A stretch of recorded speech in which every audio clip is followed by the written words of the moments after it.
दुर्गा। दुर्गा बोल रहे हैं सर, मेरा नाम दुर्गा है। मेरे माता पिता बहुत गरीब हैं, मजदूरी करते थे।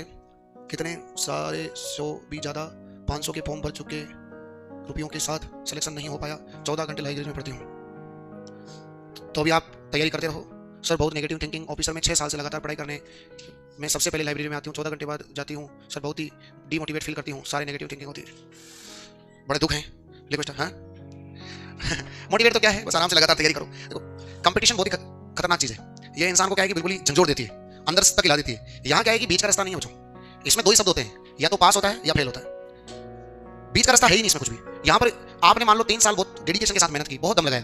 देखो ये भी बात मान लो, जो 100 बच्चे होते हैं ना, उनमें से केवल 20 या 25 बच्चे होते हैं जो अपनी 100% एफिशिएंसी के साथ मेहनत करते हैं। कोई भी बैच मान लीजिए आप, मेरे को तो 8 साल हो गए, 8वां साल हो गया पढ़ाते हुए। कोई भी बैच मान लो 100 बच्चों का बैच है, तो उसमें से 20 या 25 बच्चे 100% एफर्ट लगाते हैं। बाकी शुरू के दिन आते हैं, थोड़ा जोश में रहते हैं, 2 दिन थोड़ा और करते हैं, 3 दिन 4 दिन, फिर उदयपुर की हवा लगती है, फिर धीरे टाइम पास होने लग जाता है। बाकी टीचर को सबका ध्यान रहता है। लेकिन जो 25 बच्चे जो मेहनत करते हैं, वो अपना सब कुछ दाव लगा के मेहनत करते हैं। मेरे साथ साथी फैकल्टी थे, हिंदी पढ़ाया करते थे, और उनका भी फाइनली उन्होंने क्या करा कि जो मेरे साथ पढ़ाते थे, उससे पहले मैं हाड़ौती में मैंने 5 साल पढ़ाया है। हाड़ौती क्षेत्र के अंदर कोटाबूंदी में 5 साल तक वहाँ अपनी लगातार सेवाएं दी है मैंने। वहाँ हिंदी पढ़ाया करते थे गुरुजी, अच्छी खासी सैलरी होती थी, और उनका एक सपना था कि सरकारी नौकरी में जाना। उनका मतलब शुरू से ही उद्देश्य था, किसी का एम होता है मेरे को नहीं जाना, ऐसे किसी का एम होता है मेरे को जाना ही, मेरा एम है कि मेरे को सरकारी नौकरी चाहिए ही चाहिए। उनकी जिंदगी का भी मेन मकसद क्या था, सरकारी नौकरी थी। अब जब उन्होंने सब छोड़ दिया, देखो पहली बात, जब आदमी कमा रहा है उन सबको छोड़ना दुनिया का सबसे कठिन काम है। मान लो आप में से बहुत सारे कोई जॉब करते कभी, तो उसको छोड़ करके सब कुछ छोड़ के तैयारी करना, और वो भी पैसा लगा के, वो दुनिया का सबसे कठिन काम है। ये रियल बता रहा हूँ आपको, छोड़ना बहुत आसान नहीं है, क्योंकि महीने की इनकम बंद हो जाती है तो आदमी डिप्रेशन में आ जाता है। वही तो बड़ा लफड़ा है। अब उन्होंने क्या करा, सब छोड़ दिया, छोड़ के वो बाहर चले गए और पढ़ाई चालू की। उनका टारगेट था सेकंड ग्रेड को लेकर के, और फाइनली उनका सेकंड ग्रेड में तो नहीं हुआ, लेकिन वो थर्ड ग्रेड में लगे। जब थर्ड ग्रेड में लगे तो उनका मैंने एक सेमिनार करवाया, तो उन्होंने वो बात बोली जो उन्होंने बोली कि मैं इस गरीब वाले से गुजरा हूं कि मेरे 5 रुपए का दूध आता था और मेरी जेब में 4 रुपए हुआ करते थे। मैं बड़ा भाई हूं, छोटा भाई गाड़ी चलाता है, पिकअप ट्रक चलाता है, और उसने मेरे को सारा पैसा, जितना मैं बाहर रहा तो मेरे हर महीने के 25,000 20,000 रुपए लगते थे। मेरी सारी कोचिंग का पैसा वगैरह सब छोटा भाई ने अरेंज करके, पिकअप में कितना पैसा आता है उस पैसे से पिकअप की किस्तों पे थी, और उस पिकअप की किस्तें भी चुकाई, प्लस साथ ही साथ मेरा खर्चा भी पहुंचाया और घर का खर्चा चलाया। जबकि मैं बड़ा था, मुझे भी शर्म आती थी कि मैं बड़ा होकर भी पैसा ले रहा हूं, बट मुझे पता था कि मैं एक ना एक दिन सेलेक्ट हो जाऊंगा। तो वो वाली बात है। ऐसे बहुत सारे एग्जांपल्स हैं। मतलब मैंने अब दोनों चीजें मैनेज करने के लिए क्या होता है, एफर्ट बहुत लगाने पड़ते हैं। एफर्ट कितने, अब जैसे कि कोई होता है, जैसे बहुत सारे आप सुनते होंगे 6 घंटे सोना चाहिए। जब बेरोजगारी में 6 घंटे नहीं सोना चाहिए, किसको नींद आती 6 घंटे यार? जिसको निश्चित होकर नींद आ रही है वो वैसी कंपटीटर नहीं है। मतलब कंपटीशन फील्ड में आप जब तक सीरियस होकर के पूरी मन लगा के तैयारी नहीं करोगे ना, 0.1% भी कसर छोड़ोगे, तब तक नौकरी नहीं आएगी। लोग इतने ब्रिलियंट हो गए यार, आप खुद सोचो। एक समय ऐसा होता था, आज के 5-7 साल पहले, 10 साल पहले, कहां कट ऑफ 120 में से 50-60 कट ऑफ जाती थी। आज आप देखो ना कट ऑफ किस लेवल पे कट ऑफ जा रही है। लोगों के 2-2 नंबर कट रहे, बाकी पूरे में से पूरे आ रहे हैं। लोग कितनी मेहनत कर रहे हैं, क्योंकि पहले इतने सोर्स नहीं थे। आज देखो सोर्स कितने। पहले किताब लेने के लिए आपको जयपुर जोधपुर बाहर जाना पड़ता था किताब लेने के लिए, या कोई किताब लेने जा रहा हो तो अपना उसको बोलते तो किताब लिया। आज देखो 2 दिन में ऑर्डर करो, 2 दिन में किताब घर पे पहुंच जाती है। आज यूट्यूब खोल के देखो, कम से कम हजारों लाखों मास्टर आपको यूट्यूब पे मिल जाएंगे। सोर्स की कहां कमी बताओ। सोर्स बढ़ गए तो लोग पढ़ना भी चालू कर दिए। आज आने वाली जनरेशन आप देखो कितनी ब्रिलियंट हो गई है। आपको जितना नहीं आता आज, उतना 8वीं क्लास के बच्चे को आता है। आपके भी कोई भांजे भतीजे को देखना आप, कितने ब्रिलियंट नॉलेज रखते हैं वो, हम जानते ही नहीं उन चीजों को। आने जितना लेट आप नौकरी लगेंगे ना, मानना आप संघर्ष उतना ही देर होता जाएगा। पहले देखो कितना इजी था रेट में लगना, कितना इजी था। एक पेपर देना था, ना कोई लेवल आता था ना कुछ आता था। मैं कल सेकंड ग्रेड के पेपर देख रहा था कल 2011 वाले। 2011 में ऐसे प्रश्न है जो आज पढ़ने में भी नहीं आते। और आप भी देख लो आरबीएससी का पिछले 2 सालों से उठा करके पैटर्न, आपको पता लग जाएगा किस लेवल के पेपर सेट हो रहे हैं। एआई का यूज पेपर में किया जा रहा है। आप देखो रिटमेंस के अंदर जितने भी पेपर हैं, सबके अंदर खत्म होने वाले सवाल थे, वो बनाए थोड़ी है, वो एआई का यूज करके बनाए गए पूरे। टेक्नोलॉजी का यूज पेपर्स में किया जा रहा है। तो जितना लेट आप होंगे संघर्ष उतना ही तेज है। जो भी करना है ये साल 1.5 साल अपने पास टारगेट लो और इसी में कवर कर लो। मतलब साल 1.5 साल मतलब जो भी आपका टारगेट एग्जाम है उसी को। आपने 1% भी कमजोरी छोड़ी ना तो लोग खा जाएंगे उस सीट को। और आप जिस एग्जाम की तैयारी करो, छोटा बड़ा एग्जाम नहीं है, ये बहुत बड़ा एग्जाम और रैप वाला एग्जाम है। इस एग्जाम में क्या होता है, सीरियसनेस बहुत जरूरी होती है। इसमें आप सीरियस नहीं होगे तो पुलिस में आपने क्या अंदर रहा। राजस्थान पुलिस का बेस पढ़ाने में आपने सीरियस इतना होना चाहिए कि बच्चे को गुरुजी आपको पढ़ाओ, कंटेंट दो, पढ़ने की जिम्मेदारी हमारी है। खुद पढ़ो, एफर्ट लगाओ खुद के। भाई जब तक नौकरी तब तक नहीं लगेगी जब तक आपके एफर्ट नहीं होंगे। बाकी तो देखो संसार में सभी तैयारी कर रहे हैं, और मैंने इस करियर में ये देखा है कि जो लोग 0.1% जिसके पास प्लस पॉइंट होता है ना, वो नौकरी नहीं लगता। प्लस पॉइंट कैसे, कोई ना थर्ड पास ग्रेड में नहीं लगेगा तो अगली बार थर्ड ग्रेड वापस आ रही है। जिस दिन ये माइंड में आपके आ गया उस दिन फर्स्ट ग्रेड आपके यहाँ से निकल चुकी है।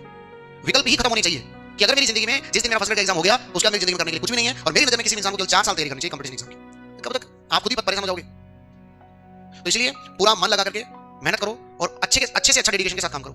जितना आप मेहनत करते हैं उससे ज्यादा आप एफर्ट लगाएं। कम सोएं, क्या फर्क पड़ रहा है भाई। अभी महीना चल रहा है, मार्च का, फरवरी कंप्लीट हो गया, मार्च का महीना चल रहा है, फर्स्ट ग्रेड का एग्जाम है मई में ना। अब क्या टाइम बचा है।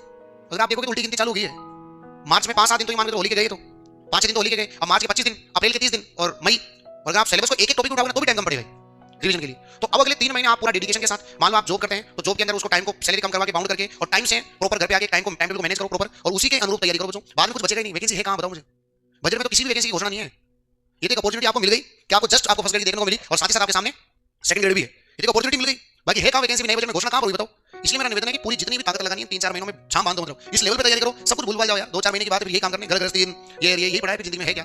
बाकी देखो ऐसा भी नहीं होता कि शादीशुदा लोग नौकरी नहीं लगते। बहुत बार ऐसा भी मन में आता है कि हमारे ऊपर जिम्मेदारियां बहुत है। ये मैं आपको फिर बताऊं, जिम्मेदारी कुछ नहीं होता, ये सब हमारी कहने की बात है। मैंने मेरी इस टीचिंग करियर के अंदर भी आप तो क्या देखो, आरएस के अंदर जो मुक्ताराव लगे थे, आरएस के अंदर फर्स्ट रैंक ना, और राजस्थान में मुक्ताराव, उनके खुद के बच्चा था। जब आरएस में फर्स्ट रैंक ला सकते तो हम क्यों नहीं कर सकते। परिस्थिति किसके लिए कोई देखो, जितने भी नौकरी लगते हैं सबकी परिस्थिति खराब होती है।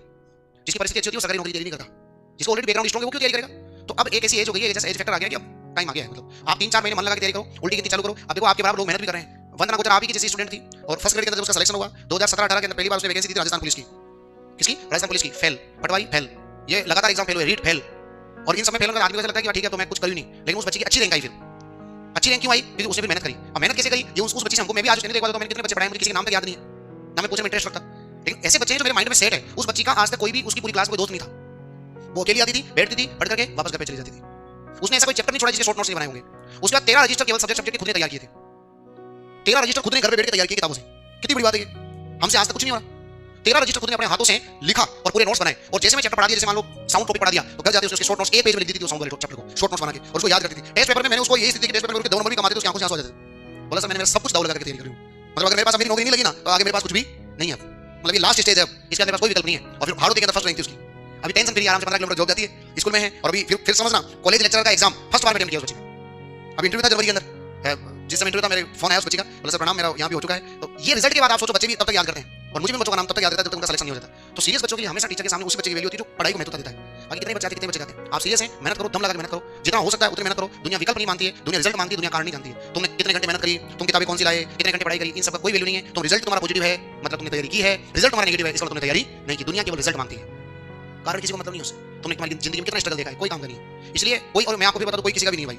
ये जो अपन कोचिंग में जो दोस्ती यारी बनती है ना, ये कोचिंग तक ही सीमित रहती है। मैं आपको एक ऐसे ब्रदर आपको मैं बता रहा हूं, पढ़ाई पे जितना फोकस यहाँ पढ़ने के लिए अपन कौन से व्यवहार बनाने थोड़ी है, यहाँ जितना उतना मेहनत करो पढ़ाई के। अपने को किसी को मतलब अपना काम है, करंट अफेयर की किताब लो, कब पढ़ोगे इनको, किताब लेके आओ करंट अफेयर की किताब पढ़ो, 10 मिनट लेट आते तो पढ़ना मत को, करंट अफेयर की किताब पढ़ो, सही है नहीं है? फोकस करो ना, अपने सिलेबस को निकालो, वहां से देखो किस टॉपिक से कितने प्रश्न पिछली बार पूछे गए हैं, कहां से पढ़ना है अपने को, डेडिकेशन दिखाओ एक बार यार, है ना? वो जुनून दिखना चाहिए आपकी आंखों में कि नौकरी लगने के लिए यहाँ पर आए। बाकी मैं बहुत कम बेचों की तारीफ करता हूं, जैसे आपसे जस्ट पहले वाला बहुत ब्रिलियंट बेच था, इसी जैसे अभी आईएएस वाला बेच भी जो बना हुआ वो कोई काम का नहीं, लेकिन उससे पहले आईएएस का जो बेच था वो एक नंबर बेच था। तो कुछ बेच कुछ बच्चे यहाँ सब जाते हैं।